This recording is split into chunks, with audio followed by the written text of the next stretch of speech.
Have you ever been reading an ancient prophecy and it just feels kind of weird? Like you're trying to solve a puzzle, but the pieces just don't seem to fit.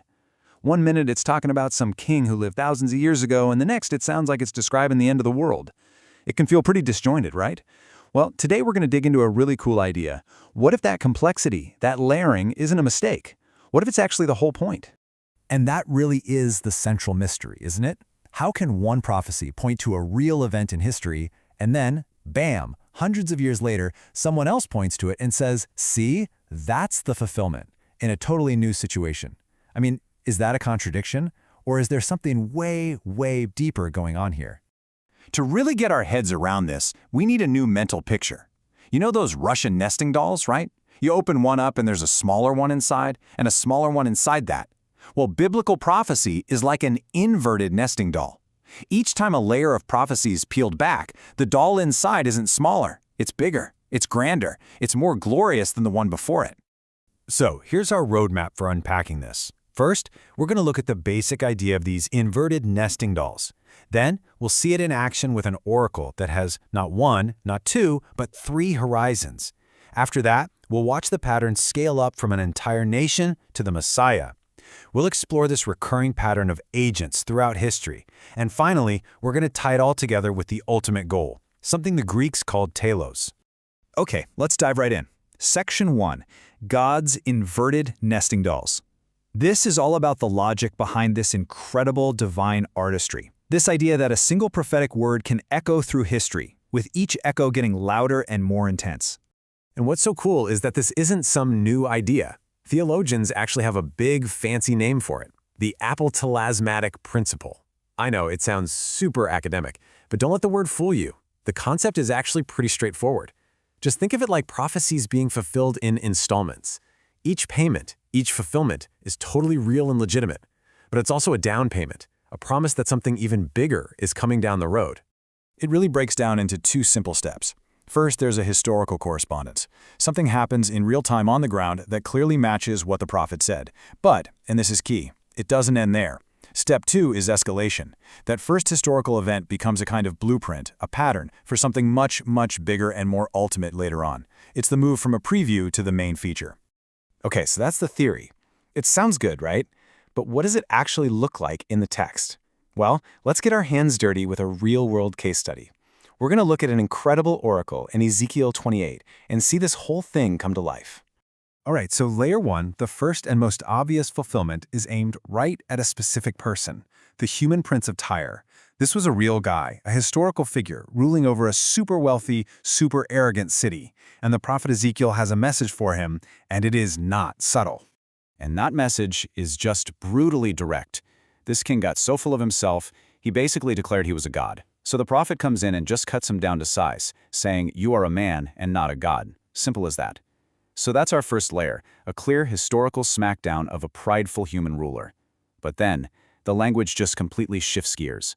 All of a sudden, the oracle starts describing a being who was in Eden, the garden of God, a being called the anointed guardian cherub, who was blameless from the day of creation. Now hold on a minute. That language clearly doesn't fit any human king who ever lived. The prophecy has just escalated. It's opened up a bigger nesting doll. It's using the arrogant earthly king as a pattern to talk about a much older, far more powerful cosmic rebel, Satan himself. One oracle, 2 horizons, and both are true. So that example in Ezekiel is just, wow. It's a perfect illustration. But this nesting doll thing, it's not just a one-off trick. In our next section, we're going to see this same pattern play out on a massive scale, moving from the story of an entire nation to the story of the Messiah, using the book of Isaiah as our guide. Just look at how this pattern unfolds. In Isaiah 7, the prophecy of a child named Emmanuel is first assigned for a specific, worried king in his own time. But that's the smaller doll. The bigger doll is its ultimate fulfillment in Jesus, who is literally God with us. Same thing in Isaiah 9. The hope for a local king who will bring some relief escalates into the promise of a son whose kingdom will never end. And maybe the most famous example is the servant songs. They start off describing the whole nation of Israel as God's servant, but the nation struggles, it fails. So the prophecy escalates, pointing to one perfect individual servant who will finally succeed and do what the nation couldn't. You see the pattern? It's always moving from the group to the one, from the shadow to the real thing. And this brings us to a really huge idea. What we're looking at here isn't just some clever literary technique the prophets used. This is actually revealing the blueprint, the very architecture of what theologians call redemptive history. It's a deliberate, repeating pattern of divine agents. When you see history through this lens, you realize it's a story told through a series of escalating agents. You start with human judges. They're given authority, but they mess it up. Then you have the nation of Israel as a whole, given a mission, but it fails. Even pagan kings, like that guy from Tyre, get a part to play, acting as these living portraits of rebellion. Every single one of these failures just screams for a better agent, a better representative. The pattern builds and builds, all the way to the ultimate cosmic rebel, Satan, which then sets the stage for the one perfect and ultimate agent, the Son, who comes and finally gets it right where every single one before him had failed. It's one long, deliberate, escalating story. Okay, so this brings us to the final, and maybe the most important question of all. Why? What's the point of all this layering, this building, this escalation? The answer is that it's all heading somewhere. It's all reaching for an ultimate purpose, what the ancient Greeks would have called the telos, the completion of all things.